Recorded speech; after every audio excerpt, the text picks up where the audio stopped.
എന്നെ നിങ്ങൾ എന്ത് വേണമെങ്കിലും ചെയ്തോളൂ.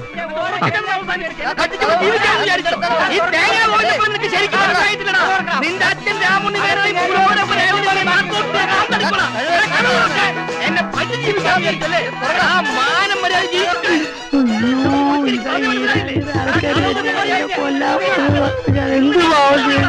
അയ്യോ, ഇവിടെ ഒന്ന് വിളിക്കാം.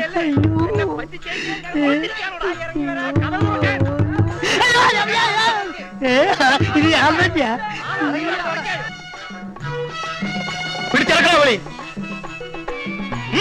പിടിച്ചോണ്ട് വരടാ, വാടാ. ഇവിടെ വിളിച്ചിരിക്കാണ്.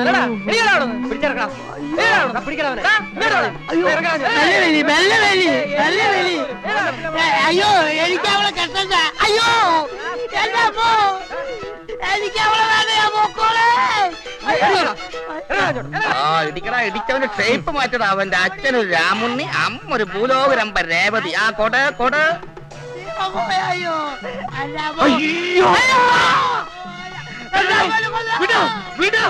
ആള് മാറിപ്പോയി. നീയല്ലേ പറഞ്ഞേ അവനകത്തുണ്ട്? അതിപ്പോ ഞാനിപ്പോ ആ കേസുള്ള എന്നോട് പറഞ്ഞു. ഏത് കേച്ചു? കൊല്ലടാ, കൊല്ലി. പകുതി ജീവനാക്കിട്ട് പോകണ്ടേ, കൊല്ലി.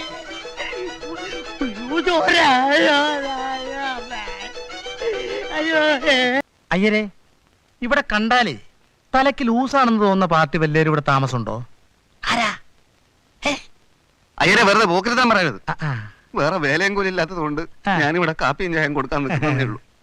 ഇവിടെ വരുന്നവരെ മണിയടിച്ചാണ് ഞാൻ ജീവിക്കുന്നതെന്ന് ഒരു അപഖ്യാതി ഇവിടെ ഉണ്ട്. അത് ശരി. എന്ന് വെച്ച് വരുന്നവർക്കെല്ലാം ഈ നാരായണന് വേണം. എല്ലാരും വല്ലതും തന്നിട്ടേ പോയിട്ടുള്ളൂ. തല്ലായിരിക്കും. ചിലപ്പോ അതും കിട്ടും, ചിലപ്പോ കാശും കിട്ടും. എന്നാലും എന്നെ പറ്റി അനാവശ്യം പറയുന്നത് നല്ലതല്ല. അല്ല, വേറെ വട്ടന്മാരാരെങ്കിലും ഇവിടെ താമസമുണ്ടോ? അത് അയ്യരെക്കാൾ നന്നായിട്ട് അറിയാം. ഈ പ്രാന്താശുപത്രിയിൽ നിന്ന് രക്ഷപ്പെട്ട ഒരു പാർട്ടി ഇവിടെ താമസമുണ്ടോന്നൊരു സംശയം. അങ്ങനെ പറ. ആളെ പിടികിട്ടി, ഇവിടെ ഉണ്ട്. എന്താ പേര്? കള്ളപ്പേരാ. എന്ത്? ചെറിയ നായർ പോലും. ചെറിയ നായരോ? അപ്പൊ പാർട്ടി അത് തന്നെ. സംശയം വേണ്ട സാറേ.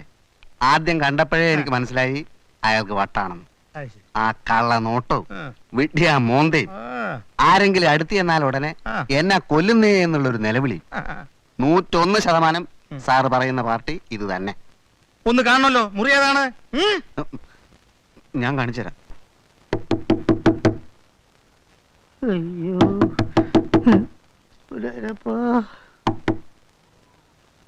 അയ്യോ, പോലീസല്ലേ അല്ലേ? എന്റെ പൊന്ന് പോലീസേ, ഞാനിവിടെ കുടുങ്ങി പോയി. എന്റെ പൊന്ന് പോയാൽ എന്നെ എങ്ങനെയെങ്കിലും ഒന്ന് രക്ഷിക്കാം. പേടിക്കണ്ട, തന്റെ കാര്യം ഞാൻ ഏറ്റു. തന്നെ കൊണ്ടുപോകാൻ ആള് വരുന്നുണ്ട്. അങ്ങനെയല്ല കൊണ്ടുപോകണ്ട, ഞാൻ പോയിക്കോളാം. അത് പറഞ്ഞ എന്ത് ചെയ്യും? അങ്ങനെ ഒറ്റക്കൊന്നും പോകണ്ട. തനിക്ക് വട്ടാണെന്ന് ഞങ്ങൾക്കൊക്കെ മനസ്സിലായി. വട്ട് നിന്റെ തന്തയ്ക്കാണ്. പോടാ അവിടുന്ന്. ഇവന്റെ തന്തയ്ക്ക് പോടാ. സാറേ, പൊന്നേമാനെ, ഇതൊരു ഗൂഢാലോചനയാണ്. ഞാൻ പറയാം. എന്താ ശരി, ഇവര് ഞാൻ പറയാം. എന്താ ശരി, എനിക്ക് വട്ടാന്ന് പറഞ്ഞിട്ടേ എന്നെ ഇവിടുന്ന് കൂട്ടിക്കൊണ്ടുപോയിട്ട് കൊല്ലാനുള്ള പരിപാടി ഇടുകയാണ് നമ്മുടെ ഈരാളി പാർട്ടി. സാറേ, ഇയാളെ ആദ്യം കണ്ടപ്പോഴേ എനിക്ക് തോന്നിയതാ. വന്നപ്പം തൊട്ട് എന്നെ കൊല്ലുന്നേ ചാവുന്നേന്നും പറഞ്ഞ് അലമുറയിടുക. ഇവനെ വട്ട് തന്നെയാ.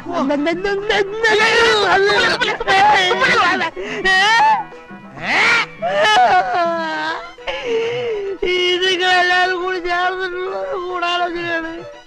ഞാനൊന്ന് പുറത്തു പോയി ഞങ്ങൾ സംസാരിച്ചോട്ടെ. സൂക്ഷിക്കണം. സൂക്ഷിക്കും. വാതിലടയ്ക്കാൻ. വാതിലടയ്ക്കണം. വാതിൽ തുറക്കുന്നു. വാതിൽ തുറക്കേ. എന്തിന്? പറയാ സ്വകാര്യം പറയണ്ട. വാ. എന്താ എന്റെ പൊന്നേമാനെ, എന്നെ വിട്ടേക്ക്, ഞാൻ പോയിക്കോളാം. ഞാനാണ് ശക്തി. മറ്റേ പാർട്ടി പറഞ്ഞു വെച്ചിട്ടാ ഇവിടെ വന്നേ. പാർട്ടി കാലത്ത് കൃത്യം 10 മണിക്ക് ഇവിടെ കാറുമായിട്ട് എത്തും. മറ്റേ പാർട്ടിയോ? എന്റെ പൊന്നേമാനെ, അവള് പറഞ്ഞിട്ടാണ് ഞാനിവിടെ വന്നത്. എനിക്കറിയാമല്ലേ. അവൾ എന്നോടും പറഞ്ഞിരുന്നു ഞങ്ങൾ രണ്ടുപേരും കൂടി ചേർന്ന് ചെയ്ത പ്ലാനല്ലേ ഇത്. അപ്പൊ രണ്ടുപേരും കൂടി ചേർന്നിട്ട് എന്നെ കൊല്ലാൻ പോവാ. അയ്യോ, ഈ നാളിയെ പോലീസിന് പോലും പേടിയാന്ന് എനിക്കിപ്പോ മനസ്സിലായി. എന്റെ അമ്മോ! അങ്ങനെ വിളി എല്ലാവരും കേൾക്കട്ടെ, എന്നാലും ഇവിടെ ഉള്ളവർക്ക് മുഴുവൻ വട്ടാണെന്ന് മനസ്സിലാവുള്ളൂ. എനിക്ക് വട്ടില്ല. അങ്ങനെ അങ്ങനെ അങ്ങനെ അങ്ങനെ ഉറക്കെ എനിക്ക് വട്ടില്ല. Very good very good. എനിക്ക് വട്ടില്ല. പിന്നെ ഞങ്ങൾ നാളെ വരും, വന്നിട്ട് കൊണ്ടുപോവാ. എന്നെ ആർക്കും ഇവിടുന്ന് കൊണ്ടുപോകാൻ പറ്റൂല. അതിന് മുമ്പ് ഞാൻ ഇവിടുന്ന് പോവുക. ഇങ്ങോട്ടേക്ക് ഞാൻ ഇതുവരെ ഇത്രയും വിചാരിച്ചില്ല, ഇത്ര നന്നായിട്ട് ചെയ്യുമെന്ന്. പുറത്തേക്ക് പുറത്തേക്ക് ഇവിടെ പോവാ. ശരീരമല്ല നടന്നു.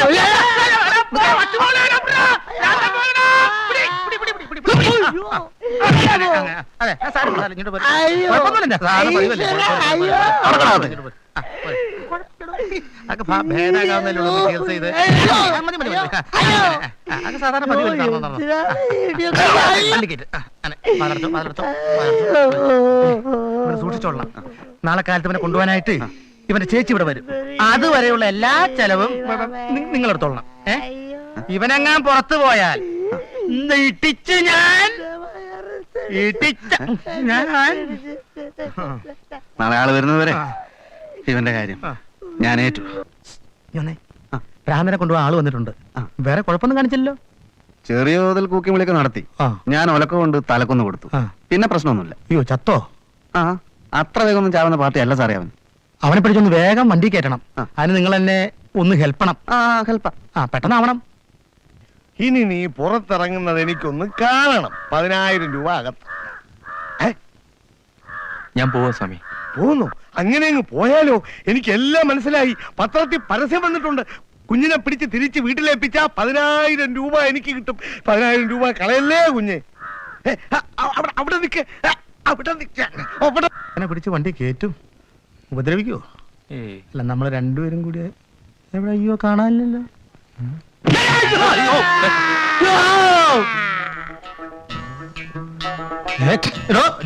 പോകാം, കാറ് താഴെ വന്ന് നിൽക്കുന്നു.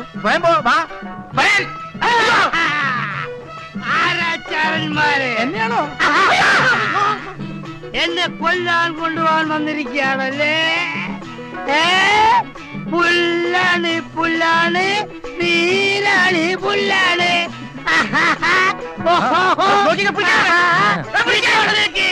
പട്ടാണ് പട്ടാണ് പാട്ടാണ് പട്ടാണ് പാട്ടാണ് പട്ടാണ്.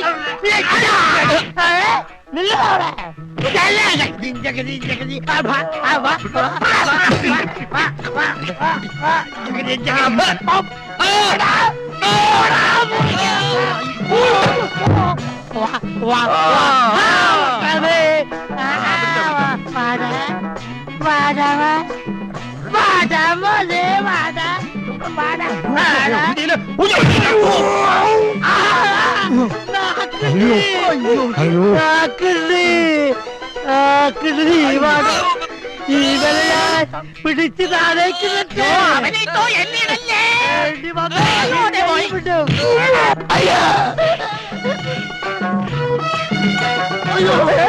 അയ്യോ, എനിക്ക് ഭ്രാന്തില്ല. എവിടെ? അവിടെ. അയ്യോ, പോകണ്ട, അങ്ങോട്ട്. അവ സൈക്കിൾ പോ, സൈക്കിൾ പോ, സൈക്കിൾ പോ, പൈസ കിട്ടും. എത്ര രൂപ കൊടുത്ത രൂപ കിട്ടും? കിട്ടും. എന്നാ നമുക്ക് 2 രൂപ കൂടെ പിടിക്കാം.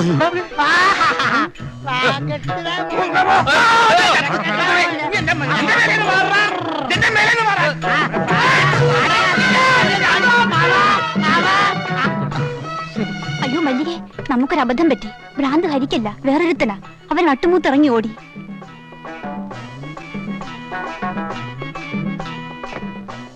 Hari, I am sorry. ഞാൻ ഹരിയെ തെറ്റിദ്ധരിച്ചു. ഒളിച്ചു താമസിക്കുന്ന ആളെ അന്വേഷിച്ചപ്പോൾ ഈ ഭ്രാന്തം മാത്രമേ ഇവിടെ ഉള്ളൂ എന്നാണ് അറിഞ്ഞത്. ഓ, അതായിരുന്നോ കാര്യം? എനിക്കെന്താ സംഭവിക്കുന്നതെന്ന് മനസ്സിലായില്ല. അതൊന്നും സാരമില്ല. നടന്നു. അടുത്ത പരിപാടി തീരുമാനിക്കാം. തീരുമാനിക്കാനൊന്നുമില്ല. നമ്മൾ വിവാഹിതരാകുന്നു. ഓക്കെ? ഓക്കെ. കൊല്ലും ഞാൻ, ഒന്നിൽ ഞാൻ അല്ലെങ്കിൽ താൻ, അല്ല തന്നെ കൊന്ന് ഞാൻ ചാവും. കൊല്ലല്ലേ, കൊല്ല്, അതാ നല്ലത്. കൊല്ലല്ലേ. നിങ്ങൾ ഇങ്ങനെ ബഹളം വെച്ച ആളെ കൂട്ടിയാൽ മാനം പോയില്ലേ? പിന്നെ പുറത്തിറങ്ങി നടക്കാൻ ഒക്കുവോ? ഇതിൽ കൂടുതൽ എന്തോന്നും മാനം പോകാൻ. താൻ ഈ എഴുത്തുകണ്ടോ? ഇവളുടെ പൂവാലം കാമുകൻ എഴുതിയിരിക്കുന്നു, അതും എനിക്ക്. ഞാൻ രേവതിയെ വിവാഹം കഴിക്കാൻ ആഗ്രഹിക്കുന്നു. ഞങ്ങളുടെ ഹൃദയങ്ങൾ കടയിൽ വെച്ച് കണ്ടുമുട്ടി ഒന്നുചേർന്നു പോയി. കാര്യങ്ങൾ നല്ല രീതിയിൽ നടക്കാൻ വേണ്ടിയാണ് ഞാൻ അങ്ങേക്ക് ഈ കത്ത് എഴുതുന്നത്. ഈ ബന്ധത്തിന് നിങ്ങൾ അനുവദിച്ചില്ലെങ്കിൽ ഞാനും രേവതിയും നിങ്ങളുടെ സമ്മതമില്ലാതെ ഒളിച്ചോടി പോകാൻ നിർബന്ധിതരാകും. ഓടിക്കോ, ഓടിക്കോ. എന്താ ഒളിച്ചോടുന്നത്? എല്ലാവരുടെയും മുമ്പിൽ കൊടുത്തിട്ട് ഓടിക്കോ. പക്ഷേ അതിനു മുമ്പ് ഞാനും താനും തമ്മിലുള്ള ബന്ധം വേർപെടുത്തണം. ചേട്ടാ, ഇയാളിത് മനഃപൂർവ്വം ആരെയോ കൊണ്ട് കരഞ്ഞു കുട്ടി എഴുതിപ്പിച്ചതാ. എന്നെ ഇവിടുന്ന് പറഞ്ഞയച്ചിട്ട് ആ കൊച്ചു പെണ്ണില്ലേ, അവളെന്നോട്ട് എഴുന്നള്ളിക്കാനാ. ദേ, അത് നടക്കില്ല. ഞാൻ ഇവിടുന്ന് പൊയ്ക്കോളാം. പക്ഷെ അതിനു മുമ്പ് 3 കുട്ടികളെപ്പുറത്തോ സ്വർണവും വെട്ടിക്കളയും. സ്വർണവും പലിശയും തിരിച്ചു കിട്ടണം, അതല്ലേ വേണ്ടു. അത്രേ ഏ? മനസ്സില്ല. അവിടെ കേസ് കൊടുക്ക. ഇപ്പൊ താൻ ഈ വീട്ടിൽ ഇറങ്ങണം, അല്ലെങ്കിൽ ഞാൻ ഇറങ്ങും. എന്താ വേണ്ടേ? ചേച്ചി എനിക്കറിയാം, ഈ പറയുന്നത് പോലെ ഒരു ബന്ധവും ചേച്ചിക്കില്ല. ആ, മേനോൻ അദ്ദേഹത്തിന് എനിക്കറിയാം. യാതൊരു വൃത്തികേടും അദ്ദേഹത്തിന്റെ കയ്യിലില്ല. നിങ്ങളുടെ അറിവിനെ പറ്റി കൂടുതലൊന്നും പറയാതിരിക്കുക നല്ലത്. നിന്റെ വർഗത്തിൽ ഒരെണ്ണത്തിന് പോലും കുടിക്കുന്ന വെള്ളത്തിൽ പോലും വിശ്വസിക്കാൻ ഒക്കില്ല. അമ്മ വെങ്കന്മാരെ പോലും. സത്യം പറഞ്ഞാൽ ഞാൻ അറിയാതെ നിനക്ക് പുതിയ ലൈൻ ഉണ്ടോന്ന് വരെ എനിക്ക് സംശയമുണ്ട്. ഓ വക്കീലെ, ഞങ്ങളുടെ കാര്യം പറഞ്ഞ് നിങ്ങൾ തമ്മിൽ തല്ലണ്ട. പക്ഷെ ഇതിൽ എത്രമാത്രം വാസ്തവമുണ്ട്, ആരാണ് ഇതിന് ഉത്തരവാദി എന്നൊക്കെ അറിഞ്ഞതിന് ശേഷം നമുക്ക് തീരുമാനമെടുക്കാം. അല്ലാതെ പരസ്പരം കുറ്റപ്പെടുത്തുന്ന കാര്യമില്ല. അവനെ ഞാനിവിടെ വരുത്താം. ഞാൻ വിളിക്കാം. അയ്യോ അയ്യോ, മേനോൻ അദ്ദേഹം മുൻകോപിയാ. ഞാനും കല്യാണിയും അപ്പുറത്തേക്ക് മാറി നിൽക്കാം. മേനോൻ അദ്ദേഹം ആദ്യമായിട്ട് അവനുമായിട്ടൊന്ന് സംസാരിച്ച് കാര്യത്തിന്റെ കിടപ്പുവശം മനസ്സിലാക്കി ബഹളം കൂടാതെ ഒഴിച്ചുവിടാൻ സാധിക്കുമെങ്കിൽ അതാ നല്ലത്. പാടി.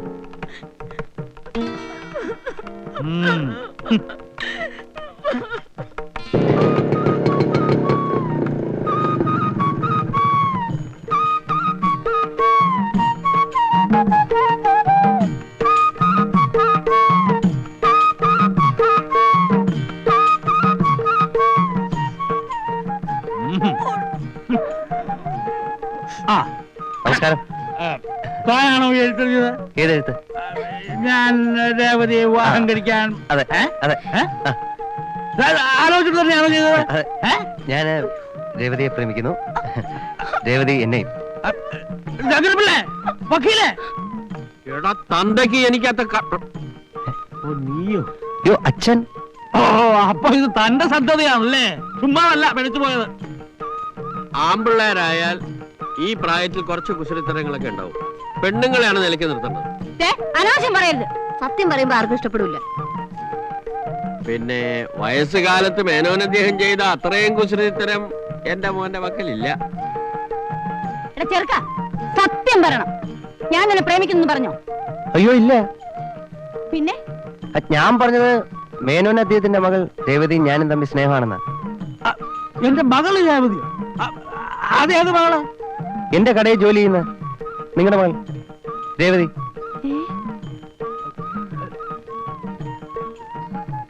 സത്യം പറ മനുഷ്യ, ഞാൻ അറിയാതെ നിങ്ങൾക്ക് എത്ര ഭാര്യ മക്കളുണ്ട്? എടോ, എനിക്കൊന്നും അറിയില്ല. അത് കൊള്ളാം. സ്വന്തം മകളെ അറിയില്ലെന്ന് പറഞ്ഞാലോ? ഞാൻ അവളെ ദിവസവും ഇവിടെ കൊണ്ട് വിടാറുള്ളതല്ലേ. വെറുതെ കള്ളം പറയാതെ അമ്മാവ. അമ്മാവനോ? ഏത് വകുപ്പിലെ? ആ പെണ്ണിപ്പോ നിന്റെ കടയിലുണ്ടോ? ഉണ്ട്. വിളിപ്പിക്കേ. ആ, വരട്ടെ. വിളിക്കേ. ആ, വിളിക്കാം.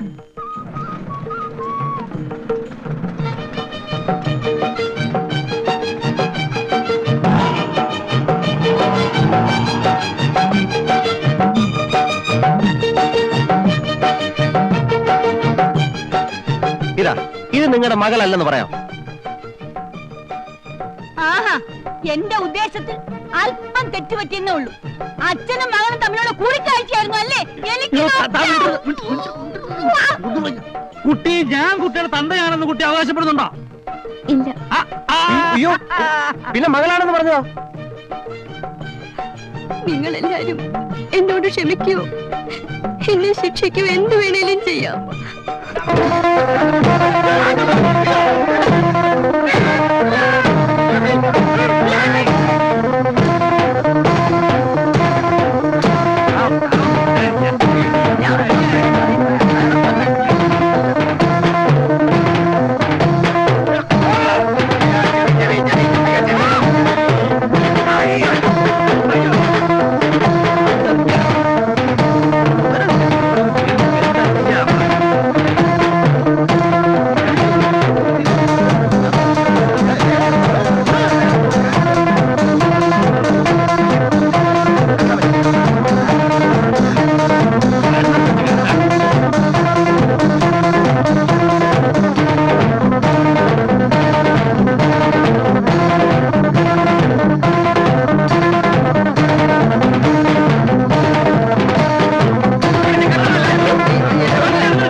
സംശയമല്ലോ തനിക്ക് അല്ലേ?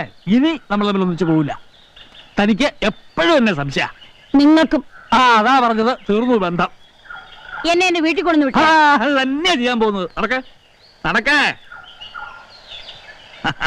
ഒരു വലിയ മഴ പെയ്ത് തോർന്ന പോലുണ്ട്. ഏതായാലും കലങ്ങിയ വെള്ളമെല്ലാം തെളിഞ്ഞു.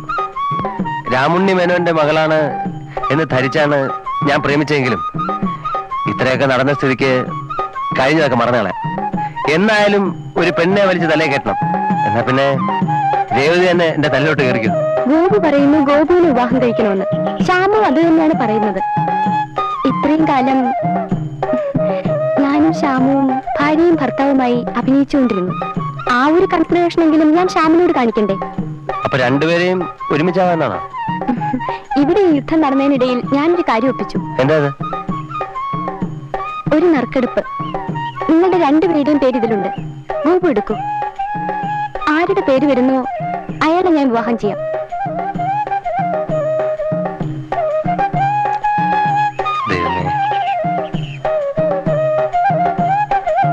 Shyam.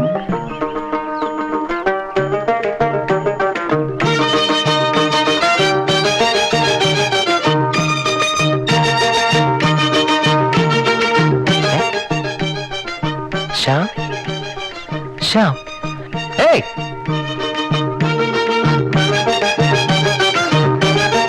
Wish you A happy married life.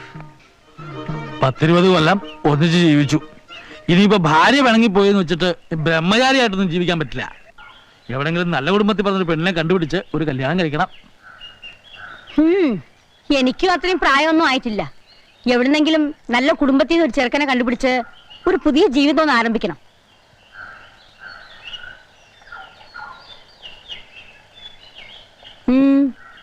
എന്താ? എനിക്ക് ഏതായാലും ഒരു പെണ്ണിനെ കണ്ടുപിടിക്കാതിരിക്കാൻ പറ്റില്ല. എനിക്കും ഒരു ചെറുക്കനെ കണ്ടുപിടിക്കാൻ പറ്റില്ല. എന്നാ പിന്നെ